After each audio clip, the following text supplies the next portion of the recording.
how's it going, guys? I'm here with your WrestleMania 37 review. And this is part one, by the way, night one. And this was really just a very drab show overall. Not going to say it was anything amazingly terrible or awful, but this really was a very forgettable show. And at times I was almost asking myself, was this night one, was it actually worse than last year's? Because night one at least had the AJ and Taker cinematic match, which was great. I've talked extensively about that, how much I enjoyed it, how well it was put together. And I actually have to say, I think it kind of was a little bit better last year. Now, a few things about this show. First of all, it looked really good at the Raymond James Stadium. It's about time that they added a little something to the actual set.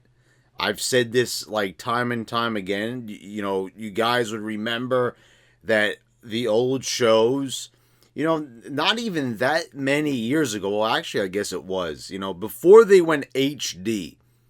Before they went HD, they would always have unique sets. You remember Backlash with the swinging blades? I talked about Armageddon. You'd have like all this like destructive looking set pieces. It goes without saying. The shows were decorated. They looked nice. They all had their own individual look to really captivate you. Besides what was going on in the ring. And that was great because it was all about visual presentation, production. It's not to say that the production was bad. But, this was definitely a step in the right direction. Now, we started off with the rain delay. And this really was a flat-out disaster to start things off. Now, I know that there's nothing that could be done. Tony Khan is like a goofball. He's tweeting on Twitter saying, "Oh, this happened to us." And I don't even know, when were they even in like an open stadium? I don't even remember that happening. But he said, "Oh, we rolled out red carpets and that made it okay so the wrestlers wouldn't slip." But when you have rain actively coming down, how can you put down carpets? Like, where was the mentality in that tweet? That came from a grown-ass man. And he's like saying like you can't slip as long as on carpet. Like the carpet could still get wet. Like I can't believe I have to even explain that and talk about that. Tony Khan is the biggest goofball on the planet. And the thing is, I've never seen a guy acknowledge WWE this much when he's constantly saying, "I'm not competing with them. I'm not competing with them." Meanwhile, he's hiring all their older wrestlers. And this goes without saying. This tweet pretty much showed that, yeah, he is kind of incompetent. Oh, because look what we did. Look what we did. Like, are you joking? Are you serious, man? Anyway, so we had wrestlers rambling on with promos because they were trying to buy time. And it was a little, like, difficult to watch. We saw them trying to drag out segment after segment. And it was announced that Lashley and Drew are going to go on first. And this had nothing to do with the rain delay, by the way. And it was funny because on Facebook I saw rumor after rumor. And I think even, like it was even WWE on Fox or whoever it was, there was even an official announcement at one point. They were going to let the women go on last. And they decided let Lashley and Drew go on last. So we're talking about who's going to go on last. So what was it? The loser of that debate went on first?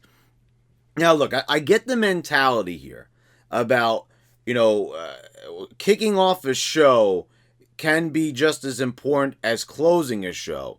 Because if the first match sucks and bites the big one, what's going to make you stay tuned? So the first match is actually very important about captivating one's interest. But the opening match at Mania, it's never, ever, in recent memory, been like one of the best matches ever.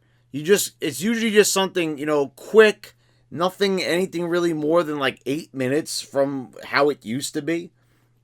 I'm talking about WrestleMania's 7, 18, and 19. How they kicked off the show was always important, but it was never anything overly long or anything really that important. They would put the Intercontinental title first. They would put the European Championship first. They would do something like that. Now, it's the WWE fucking Championship going first. And this is a trend that started back with WrestleMania 27 for all you historians out there. We always talk about a little bit about history because I feel it's very important to talk about history and how it reflects the current product.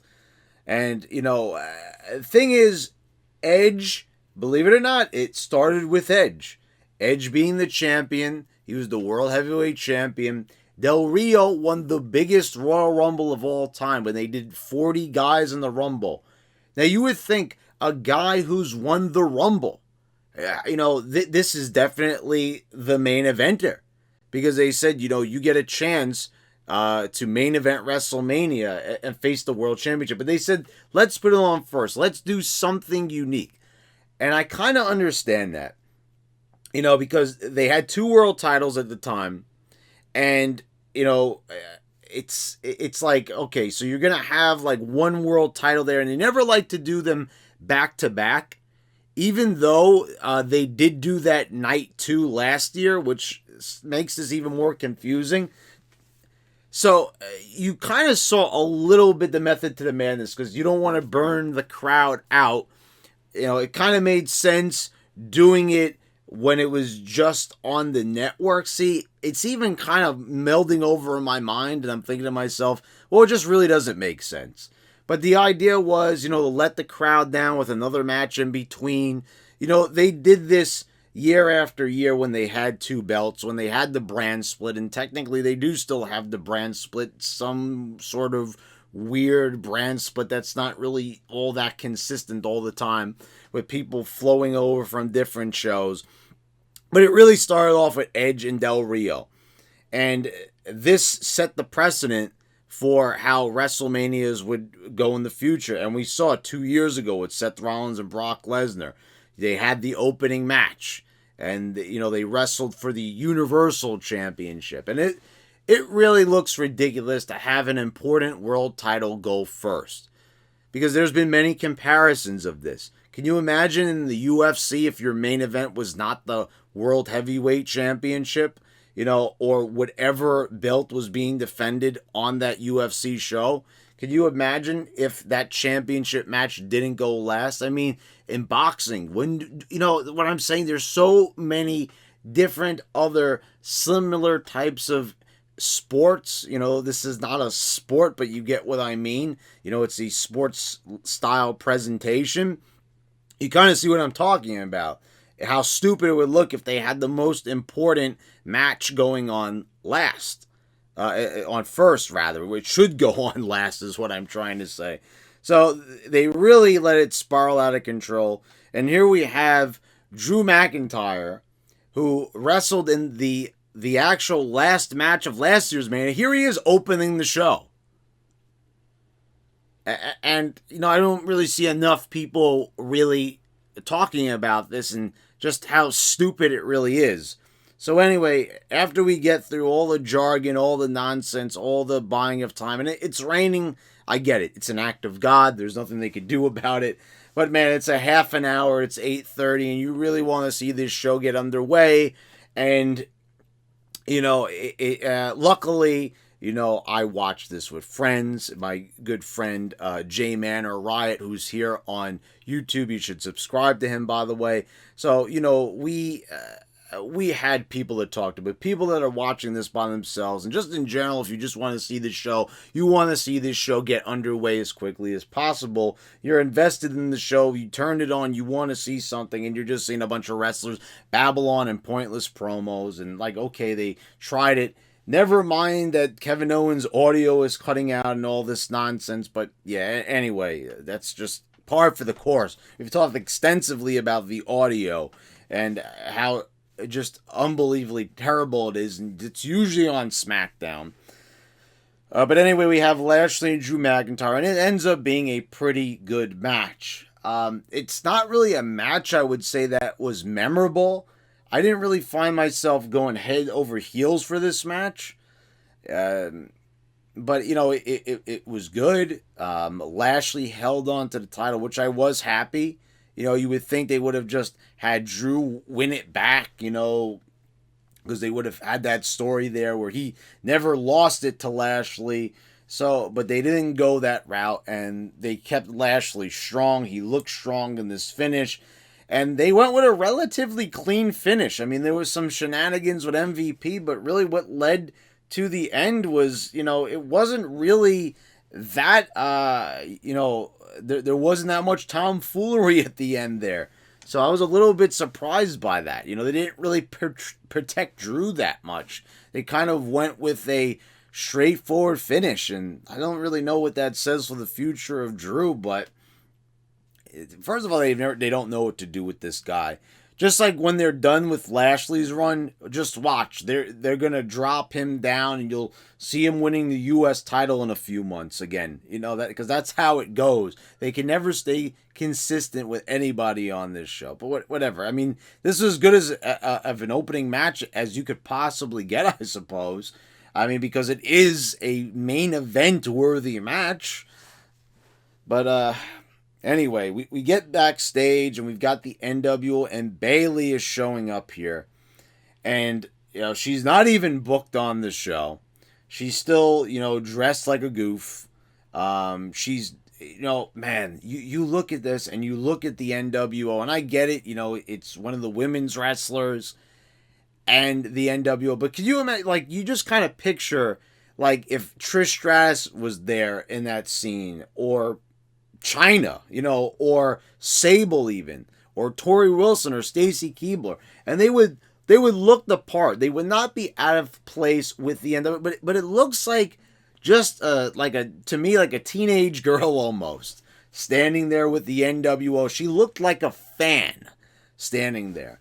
Hogan is in that shot. Nash is in that shot. Hall is in that shot. Waltman is in that shot. Titus O'Neil comes in. She wants to do the too sweet with them. Titus won't give her the too sweet, but the rest of them do. I don't know what point this really proved. She just acted really annoying, but do they see this when they put her out there? Did they really see how the contrast is of then and now, and just how terrible that comparison looks? Because I'll tell you right now, it looked absolutely fucking terrible. But we've got one of the biggest faction of all time with some of the biggest stars of all time. We have possibly the biggest star of all time in the shot with Hogan. And, we're supposed to applaud this it's, the crossing of two generations, and it shows a successful generation opposed to a failed generation of talent and wrestling, and it just looked flat out fucking awful to me. Then we get Tag Team Turmoil, which is won by Tamina and Natalya. Natalya looked amazing here. I mean, whoa. But anyway, aside from that, talk about forgettable and shoehorned onto this show. The winner gets a tag title shot. Okay, fabulous, marvelous, wonderful. They botched one of the calls here. They say that the Riot Squad got eliminated when actually they were the ones who made the pin. And, they're selling it, what the fuck? And exactly, just how do you, mess up that call? And who is it? I believe it's, I don't know the name of that announcer, but he's been there for years. How do you, fuck up a call of, who got eliminated? But anyway, it's messed up, and it just totally destroys the pace and mood, whatever pace and mood there was, which was very little of it, by the way. I mean, you've got so many random tag teams in here. Why is, first of all, why is Tamina and Natalya even together when Tamina should really be with Roman Reigns, and there's no reason for her not to be with Roman Reigns? unless they really want to try to stay away from the fact that she's Jimmy Snuka's daughter and they never mention it ever, and they don't want to bring about that Samoan side of her, which is just flat out stupid. We're going to just pretend it because there was all these accusations about Snuka, so we're just going to completely erase what's a very pivotal part of her character and being. But be that as it may, we just have a total mess here, a mishmash of teams, just a really drab, uneventful match here. Like, you get nothing out of this. Okay, Tamina and Natalya won. Okay, great. Here we have two wrestlers who've been in this company for over a decade, and they're not really, they haven't amounted to much. Natalya's won the women's title a few times. Tamina, like, nothing. They have, brought her around to different parts of the roster, with being a manager of AJ's, a bodyguard of AJ's. Then they put her in a faction. And they have no idea what to do with her. So this is like take number 67 of Tamina's career, a decade in. Like, at this point, back in the day, if they didn't know what to do with you, they would just release you. And I'm not saying that Tamina, deserves to get released. I just obviously said that she deserves to be in a more prominent role on the show, and she should be, and there's no excuse not to. And it's like the most obvious thing of all time, because if a guy on YouTube can tell you that, then I'm pretty sure that almost anyone could really draw that comparison, and it absolutely makes no sense. And instead, we're getting something with diminishing returns here. There's nothing to be had here. A tag title shot after a boring ass match that really you don't care about any of these teams. One of these teams, they broke up just to put them back together again less than a year later, which just shows that they've completely failed at trying to push any of those people as single stars. One of them even got released in Sarah Logan, which was no big loss. Really. And, none of them would really be any big losses to them should they be released as well. Come to think of it, almost everyone in this match, really, if they were not there tomorrow, it would not affect the product whatsoever. I hate to say it because you've got some talented people in there, especially people like Naomi. What is she doing tag teaming with Lana when she's already proven herself time and time again? It makes no sense whatsoever that anyone involved in this match is in the positions that they're in. We've got Cesaro defeating Seth Rollins. I don't even understand how this works with Seth Rollins being draped over Cesaro's shoulders and he's doing his airplane spin move and he's just staying on his shoulders. Like, first of all, this match is the very epitome of forgettable and meaningless, and like who the fuck cared? The only people who care about this is, real diehard fans of Cesaro that finally wanted to see him get a singles match at Mania, which he never had before, and the stop and start agains of his career. And the funny thing is, once again, we got the Seth Rollins video package. They do like a political ad of, I did not watch SmackDown. That's probably where this might have aired originally. So, I just basically skipped over that because usually I watch SmackDown on Saturday and I usually do my review, but obviously, I was watching Mania on a Saturday, so I didn't really have enough time to watch it and do a review, so I just jumped into this right away, because I kind of figured, what would you guys rather see me review? A lousy-ass SmackDown or fucking WrestleMania? I think you'd probably go with the latter, right? I think so. But anyway, we've got this little ad here, and Rollins is basically telling us, well, Cesaro basically hasn't done fucking anything in his entire WWE career. He's been at Mania, but, he's been in Battle Royals. He's been on pre-show tag matches. And the thing is, whose fault is that? I've said this time and time again. You know, when you do promos and you're attacking the shortcomings of the creative and booking team, this, like, honestly doesn't do anything for me, because what that message tells me is you don't have any fucking idea what to do with any of your characters or talent. So you're going to write it into the storylines or lack thereof and hope for the best.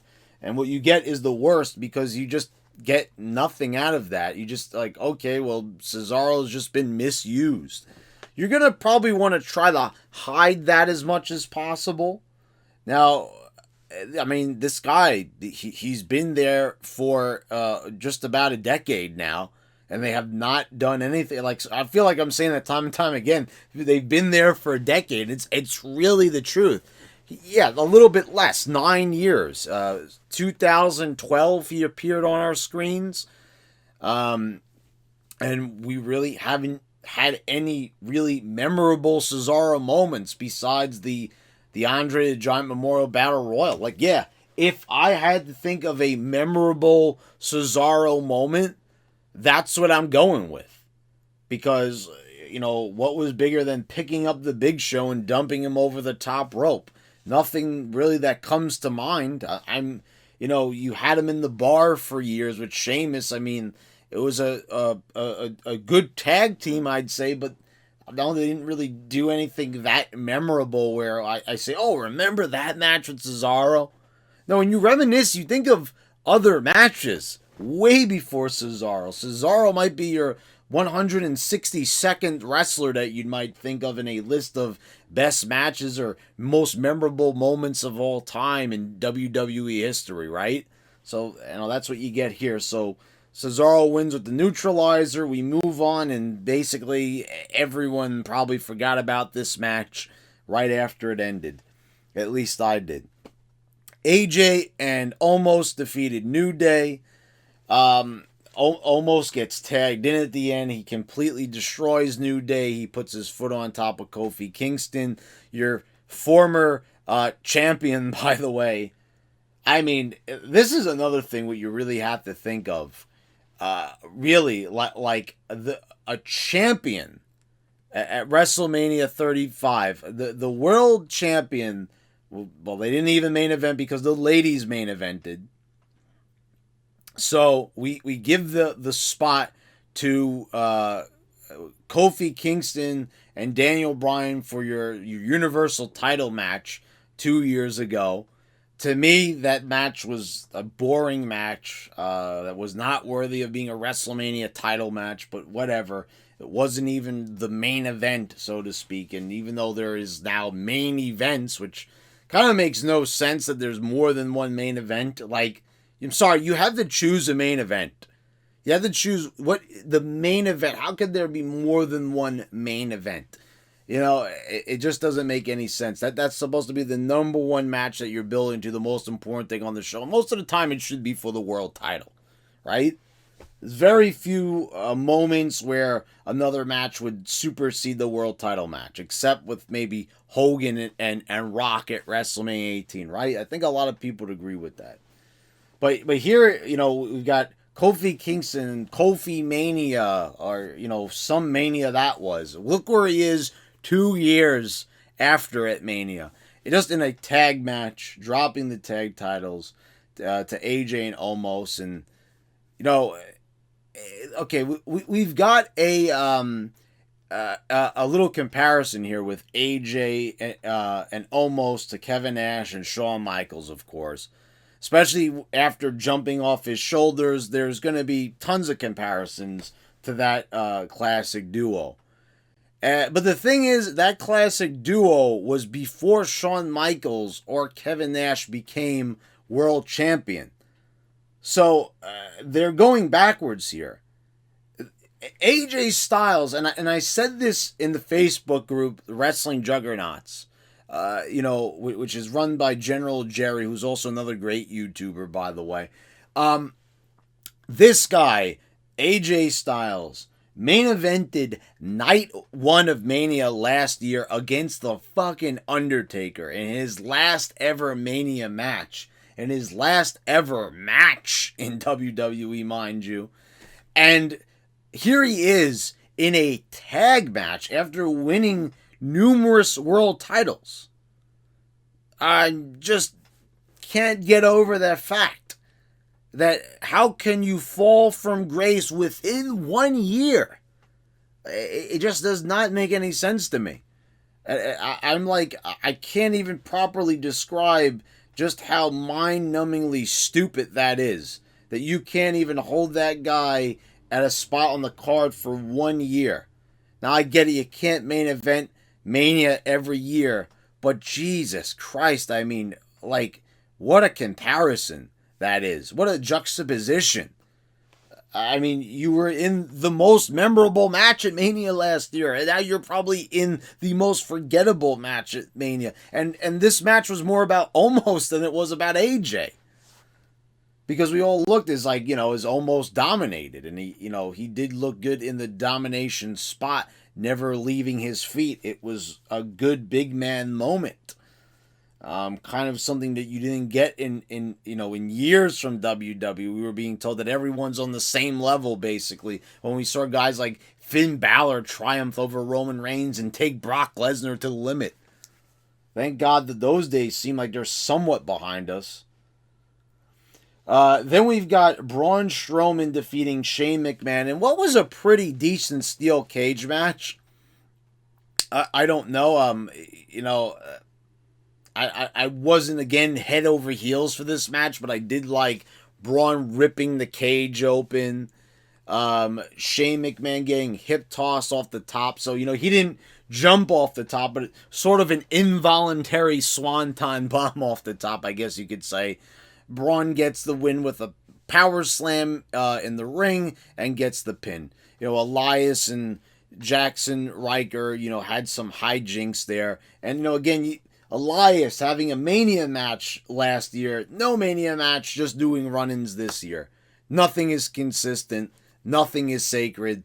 Nobody's really a star on this show. It's really a farce. But, actually kind of really thinking about it, that was a pretty good moment with Braun ripping the cage open with his bare hands. So, after looking like a goofball for weeks and weeks, Braun, again, this is another comparison. Now, of course, he only won the title last year because Roman decided to stay home because of COVID. So they slotted him in against Goldberg, and he won the championship, right?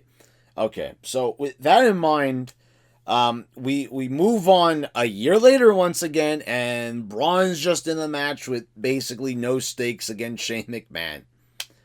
And there you have it. You look at a Mania from 1 year to the next, consecutive Manias, and you see just how horrible they are with maintaining a single wrestler's stardom, or spot on the card.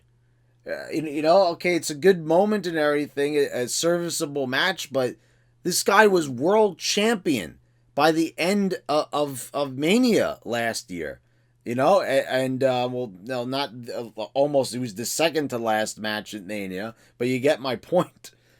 Anyway, we'll move on to the next match, but first we've got the Hall of Fame. The NWO coming out last. This was only the 2020 class. Night 2, which will be tonight. They're going to have the second half, which is, Rob Van Dam and Kane and everybody. So, once again, just standing around like they always do. Guess no complaints here. This is just kind of tradition. Then we move on to Bad Bunny and Damian Priest defeating Miz and Morrison. And, I see a lot of people showering Bad Bunny with praise. And, yeah, okay. Bad Bunny hitting the Canadian Destroyer. Bad Bunny hitting the Falcon's Arrow. Bad Bunny hitting all these, indie-style moves and everything. Yeah, they were good. It also shows that, like, the guys in AEW, that fucking Bad Bunny can do your job better than you. I mean, honestly, You know, it really just showed, like, first of all, I remember seeing the Canadian Destroyer for the very first time. And it really depends on your opponent most of the time, it seems like. Now, I mean, both guys got to do the flip. We've seen this move. We've seen even Goldust do it. And, you know, it's not a bad-looking move or anything. It's a little bit of a silly move when you kind of get down to. But when Petey Williams did it for the first time in TNA Impact now, it was an impressive-looking original move. Little did we know that almost every indie star would emulate it, really unspecializing the move, making it feel like an everyday move. And, of course, the move didn't end the match. Of course, it's being done by Bad Bunny, so I guess you can excuse it. But we've seen this move in AEW. I talked about it even on the pay-per-view. There was a Canadian Destroyer. We saw pile drivers in that Young Bucks match. You know, I think they had two of them, if I'm remembering correctly, when we reviewed which pay-per-view was it again? The one with the exploding ring? Was that Revolution? Well, yeah, I think it was Revolution. It was. They get like Destroyer happy, and they hit 1,000 Canadian Destroyers basically in the span of one match. Okay, so with that in mind, we get that, and you know, Bad Bunny did not look bad or anything, but by any means. But holy shit, like, of course we've got to get, you know, Damian Priest gets the pin on The Miz.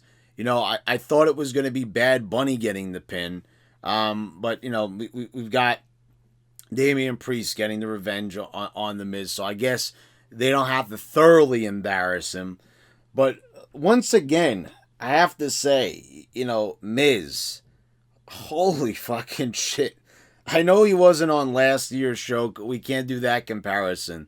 But why don't we talk about a month ago when he was the WWE Championship, and here he is wrestling against this rapper here. That's, you know, and this guy does not look tough. He looks like a fucking goofball. We were talking about this all through watching this match about how rappers, you know, rest in peace to DMX, who was my personal favorite rapper of all time. A true musician. You know, the guy had his problems and everything. You could talk about his drug usage and everything, and it's all warranted. I'm never going to fight people and say like that it's sacred and you can't say anything about it, because that is part of the story there, of course. But we're talking about a guy that I thoroughly enjoyed his music. I thought he was good. I thought he really stood, you know, above and beyond like all the other rappers, and you know, and when rap started to become too woke for its own good, they basically drove DMX out of the business, which made me like him even more. But when you think of like, just, you think of DMX and you think tough, you think of character, you think that like, yeah, that was gangster rap, that you know, you had some really fierce rappers that, you know, when I mean fierce, I mean like they were intensity. And then you kind of think of like, okay, well, this is reggaeton, but he's still sort of in that genre, still categorized with those people. And like Bad Bunny, like, is just like, you look at him and he's kind of got this inmate uniform, like that's supposed to be kind of like his booking number across his chest, and it's just a total eye roller. Also, forget about Bad Bunny and Damian Priest, but how about the fact how they're milking this fucking joke about, you know, we talked about the music video with Morrison and The Miz. First of all, we've got Bunny's hopping down to the ring with such cheap ass suits that one of the ears falls off one of the guys jumping, which was hilarious, by the way. The audio is terrible. You know, even if they were meant to lip sync, I believe that they were singing, but it was done in such a haphazard way. It just looked fucking terrible with them coming down. No, I actually think they were sort of singing it a little bit, and it just sounded just awful. And does anyone think about this? Like, okay, yeah, they're making fun of him as Bad Bunny, but is Bad Bunny supposed to get, like, insulted because a bunch of fucking guys are dressed like rabbits? Now, Bad Bunny might be a stupid fucking name for a rapper or a reggaeton star, whatever you want to classify him as, but Jesus Christ. I mean, did anyone like find this funny or engaging or like a pivotal part of the Miz Bad Bunny rivalry? First of all, you know, John Morrison with the fucking pompadour hairstyle. How is it that Morrison's hair looks like his wife Talia Valkyrie's hair? I mean, there's just so much goofballery going on within a, very small perimeter here. It's pretty much unbearable. I mean, you'll think of this as a Mania moment when you saw a sea of bunnies coming down the ramp and hopping into the ring. It's like, I'm actually speaking those words that form a sentence that formulate that idea, and you're hearing this. And is anyone, especially if you did not see the show or you haven't watched the product in a while, or especially if you haven't watched since maybe the Ruthless Aggression era or Attitude era, you're saying, what the fuck are you talking about? Like, bunnies hopping down to the ring? First of all, I don't know, WWE has some kind of weird fascination with bunnies. After all, that was Adam Rose's, arch nemesis years ago, right, on this very product. Like, how do they go from, like, Mania moments years ago? You think of all the classic moments, you think of Hulk Hogan slamming Andre. You think of Stone Cold with all the vicious chair shots on The Rock and joining forces with Vince McMahon. You think of all these magical, huge, massive Mania moments. And then you think of bunnies hopping down to the ring as Miz and Morrison sing a parody rap song. Yeah, that's WrestleMania 37, brothers. We got I don't know if this happened at this point in the show, but WWE 2K22 was announced, and it looks good and everything. They did not say who the developer is, so I don't know if it's the same, ones who did WWE 2K20, which is undoubtedly probably one of the worst video games ever released within the modern era of them. It's always going to be weird that there is not going to be a 2K21 ever. And that's understandable because they were really fucked up, massively, with that entry 2 years ago. So now, if you've got all the 2K games lined up on your shelf, you're going to see a year missing. And, there's a story behind that, because if a friend comes over and sees them lined up in your show, hey, how come you have all these games here from the SmackDown series onward and you don't have 2K21? Funny story there, right? So, anyway, we move on to the main event, and it's the main event. The main event, folks, is Bianca Belair and Sasha Banks, and I tried molding it over in my mind. Why would they do this? Why would you have this as your main event? And I tried to think of all the reasons in my mind, and I tried playing with it, and I was like, okay, I understand why now, because Bianca Belair was the Royal Rumble winner, and we've got the Royal Rumble winner night 2 with Edge, so this is probably why they did it. Now, never mind the fact that nobody liked it 2 years ago at WrestleMania 35. And, Becky Lynch was the Royal Rumble winner then too. So I guess you could say it kind of does make sense from that perspective. But then again, you had Seth Rollins winning the Royal Rumble at 2 years ago, right? So, why wasn't he in the main event? But whatever. So that wasn't 2 nights, so they can make the argument here a little bit better than they did 2 years ago, I suppose. But does anyone really, seriously, you might be a mark for women's wrestling.